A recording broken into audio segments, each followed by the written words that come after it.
खींचो न कमानों को, न तलवार निकालो, जब तोप मुकाबिल हो तो अखबार निकालो। नमस्कार, मैं हूं धर्मेंद्र, आप देख रहे हैं ऑनलाइन न्यूज इंडिया। अगर किसी देश की मीडिया स्वतंत्र है और मीडिया निष्पक्ष है तो उस देश में सत्ता चाहे कितनी भी निरंकुश हो, चाहे कितनी भी तानाशाह हो, आखिरकार उसको झुकना ही पड़ेगा। अगर मीडिया निष्पक्ष होकर के जमीनी सच्चाई दिखाएगी तो सरकार को झुकना ही पड़ेगा। लेकिन हमारे देश में ऐसा लगता है कि मीडिया ने सरकार की तरफ से बैटिंग करने की पूरी जिम्मेदारी अपने कंधे पर ले रखी है। इस दौर में जब कोरोना महामारी से देश जूझ रहा है, सड़कों पर मजदूर तिल तिल करके मर रहे हैं, ऐसे में भी मीडिया के इन एंकरों ने जिस तरह का गंदा खेल रचा हुआ है, जिस तरह का गंदा खेल ये खेल रहे हैं, उसको देख करके शर्म आती है कि हम भी इसी पेशे से हैं। रूबिका लियाकत एबीपी न्यूज के एंकर, उन्होंने आज का शाम का 5 बजे का सीधे सवाल का जो उनका कार्यक्रम आता है वो किया और उसमें उन्होंने सवाल उठाया, पाक में हिंदुओं पर अत्याचार, क्या तबलीग की जिम्मेदार? हिंदुस्तान में इतने हिंदुओं पर अत्याचार हो रहा है, हिंदुस्तान में सड़कों पर 90% हिंदुस्तानी हिंदू उन पर अत्याचार हो रहा है, वो मर रहे हैं, पुलिस पीट रही है, प्रशासन दुखी कर रहा है, भूख के कारण लोग मर रहे हैं, गांव जाने के लिए पैसा नहीं है, व्यवस्था नहीं है, ट्रेन नहीं है। इन हिंदुओं का अत्याचार नहीं दिखता है। और एक खबर पाकिस्तान से आई, पूरा कार्यक्रम उस पर बना दिया। गोदी मीडिया को 2 चीज दिखाई देती है गिद्ध की तरीके से। जिस तरह से गिद्ध होता है उसकी पैनी नजर होती है, उसी तरह से गोदी मीडिया की पैनी नजर 2 चीजों पर होती है। पहला कि किसी खबर में हिंदू मुसलमान का अगर एंगल है तो उस खबर को प्रायोरिटी पर रखो, उस खबर को पहले बनाओ। और दूसरा, अगर किसी खबर में पाकिस्तान हिंदुस्तान का अगर कोई कनेक्शन बनता है तो उस खबर को पहले बनाओ। हिंदुस्तान में क्या हो रहा है, हिंदुस्तान की सरकार क्या कर रही है, हिंदुस्तान के लोगों के साथ में क्या हो रहा है, इससे कोई मतलब नहीं है। अगर हिंदू मुसलमान का कहीं पर एंगल नहीं बन रहा है और अगर कहीं पर भारत पाकिस्तान का एंगल नहीं बन रहा है तो फिर कुछ फर्क नहीं पड़ता है। रूबिका लियाकत ने 5 बजे के इस शो के लिए ट्विटर पर आकर क्या अपील की, पहले आप वो सुनिए। केवल 1-2 एंकर की बात नहीं है, इस हमाम में सब नंगे हैं।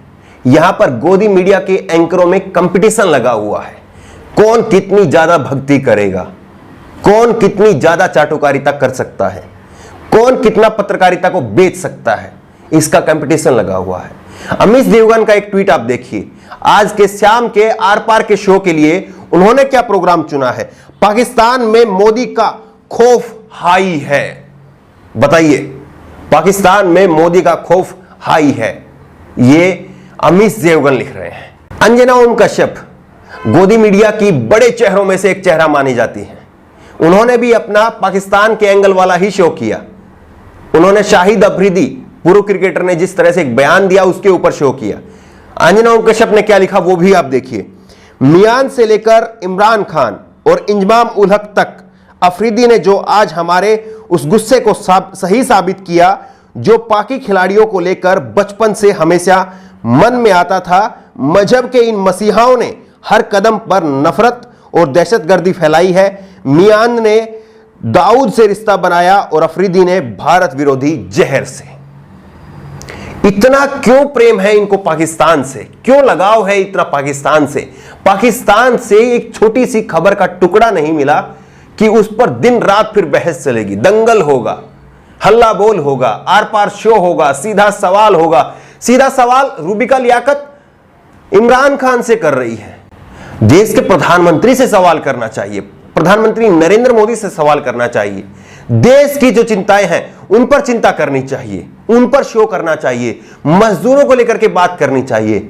लेकिन जरा सा एक टुकड़ा मिला हिंदू पाकिस्तान का तो बस पूरी खबर मिल गई।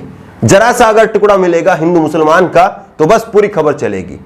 जमात के नाम पर कितने दिन और कितने घंटों खराब किए गए गोदी मीडिया के द्वारा। सोचिए कि अगर उस समय में तैयारियों को दिखाया जाता, सवाल पूछे जाते कि ट्रेन की व्यवस्था कब खोली जाएगी। अब सरकार ट्रेन की व्यवस्था खोल रही है। जब 1 लाख मरीज होने वाले हैं जब यह व्यवस्था खुल रही है, उस वक्त 1000 केस थे, तब व्यवस्था बंद की गई थी।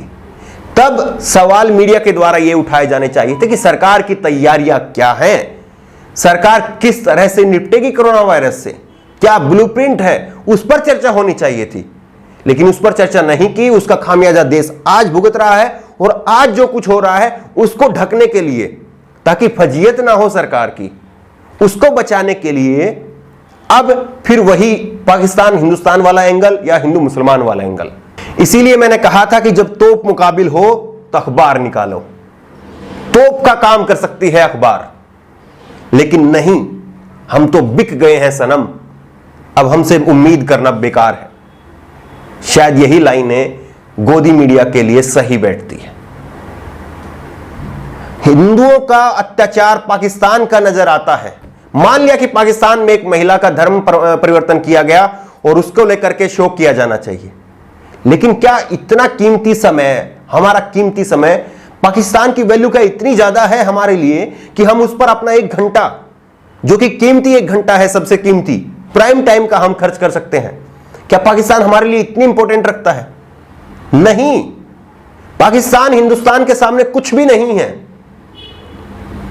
और पाकिस्तान की अपनी खुद की प्रॉब्लम्स हैं, पाकिस्तान अपनी खुद की प्रॉब्लम्स में उलझा हुआ है। हमें क्या फर्क पड़ता है उससे?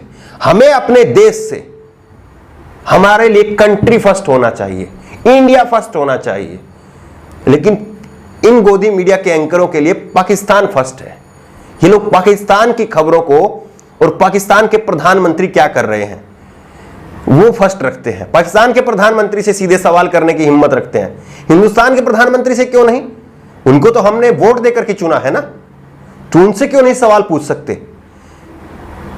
क्या हमारे देश की जो 125 करोड़ जनता टीवी पर बैठकर देखती है खबरें, वो पाकिस्तान की खबरें देखने के लिए टीवी देखती है क्या, या हिंदुस्तान की खबरें देखने के लिए? अजीब बात है। इतनी मुश्किल समय में आज ही खबर आई, सुबह सुबह गाजियाबाद के रामलीला ग्राउंड में हजारों की संख्या में लोग जुड़ गए, हजारों की संख्या में। पूरी तरह से प्रशासन, पुलिस व्यवस्था फेल हो गई, क्योंकि लॉकडाउन 4 के बाद में लगातार जिस तरह से मैं कह रहा हूं कि लोगों के अंदर भरोसा टूट रहा है, लोगों को लग रहा है कि सरकार के पास में कोई प्लान नहीं है। 10 दिन, 15 दिन, 18 दिन, 21 दिन इसी तरह से सरकार ये लॉकडाउन बढ़ाती चली जाएगी, कोई सहूलियतें नहीं होने वाली है। इसीलिए लॉकडाउन 4 के बाद में लोग एकदम से उमड़ पड़े, हजारों लोग उमड़ पड़े। आपको याद होगा कि इससे पहले लॉकडाउन की जब घोषणा हुई थी, उस समय भी महाराष्ट्र में जिस तरह से तस्वीरें सामने आई थी मुंबई की, शुक्र है कि आज गाजियाबाद में कोई मस्जिद नहीं थी। अगर मस्जिद गाजियाबाद में होती तो फिर खबर जो है वो पाकिस्तान की नहीं चलती, वो गाजियाबाद की मस्जिद वाली खबर चलती। सोच करके देखिए कि अगर मीडिया इस समय जिम्मेदारी से काम ले, सरकार को केवल आलोचना नहीं, बल्कि अगर सरकार को आईना दिखाए और सरकार को मदद करे कि कहां पर क्या स्थिति है, कहां पर कितना काम हुआ है, कितना काम होना बाकी है, कहां पर किसको मदद की दरकार है, तो कितनी मदद की जा सकती है और कितनी जल्दी इन मजदूरों की समस्या से हल पाया जा सकता है। लेकिन यह सब नहीं हो रहा है। इसमें टीआरपी नहीं मिलती है, हिंदू मुसलमान का तड़का नहीं चलता है, इसमें साहिब की तरफ से वाहवाही नहीं मिलती है। और अगर पाकिस्तान वाला शो करेंगे, आपने 2 प्राइम टाइम खराब कर दिए पाकिस्तान का शो करके, और उसी दिन गाजियाबाद में, नोएडा से गाजियाबाद की दूरी कुछ किलोमीटर की है, 10 से 12 किलोमीटर की दूरी है, वहां पर आप जो है नोएडा से गाजियाबाद की खबर आप नहीं दिखा पाए, लेकिन पाकिस्तान आप पहुंच गए, क्योंकि आपका प्रोपेगेंडा पाकिस्तान है, आपका प्रोपेगेंडा हिंदू मुसलमान है। बचिए इससे, बचिए। इतिहास लिखा जा रहा है, हर दिन का इतिहास लिखा जा रहा है कि लॉकडाउन के 55वें दिन हिंदुस्तान में क्या हुआ, 56वें दिन क्या हुआ, यह रोज का इतिहास लिखा जा रहा है। और मीडिया का भी इतिहास लिखा जा रहा है कि मीडिया ने उस दिन पाकिस्तान की खबर चलाई थी और गाजियाबाद की खबर नहीं चलाई, लोगों की खबर नहीं चलाई कि लोग किस तरह से, ऐसी ऐसी तस्वीरें सामने आ रही हैं। इस बच्चे की तस्वीर आप देखिए, किस तरह से ये परिवार कट्टे के बोरे में अपने बच्चे को भर करके साइकिल के डंडे पर बांध करके ले जा रहा है। ये खबरें गोदी मीडिया के इन एंकरों को नहीं दिखाई देती है। पाकिस्तान में हिंदुओं पर हो रहा अत्याचार वो दिखाई दे जाता है। क्या ये मजदूर हिंदू नहीं है? क्या यहां का दलित आदिवासी वो मजदूर वो हिंदू नहीं है? या केवल जो मोदी जी को वोट करते हैं, मोदी जी की वाहवाही करते हैं या मोदी जी का जो समर्थन करते हैं वही हिंदू हैं, और आपके जो एजेंडे को सूट करते हैं वही हिंदू हैं? इस देश में सड़क पर चलता हुआ मजदूर हिंदू नहीं है? ये तमाम सवाल हैं जो गोदी मीडिया को शायद एक दिन समझ में आए और उन्हें पता चलेगा कि कितना कुछ नुकसान इस देश का इन सरकारों ने नहीं किया बल्कि इस मीडिया ने कर दिया। इस खबर को लेकर के आपकी जो भी राय हो नीचे कमेंट बॉक्स में अपनी राय जरूर दें, और इसी तरह की तमाम खबरों के लिए ऑनलाइन न्यूज इंडिया को सब्सक्राइब करें। इस खबर को अभी लाइक करें, शेयर करें, और ऑनलाइन न्यूज इंडिया की सभी खबरें अपने मोबाइल फोन पर सबसे पहले देखने के लिए अभी चैनल को सब्सक्राइब करें और घंटी जरूर दबाएं।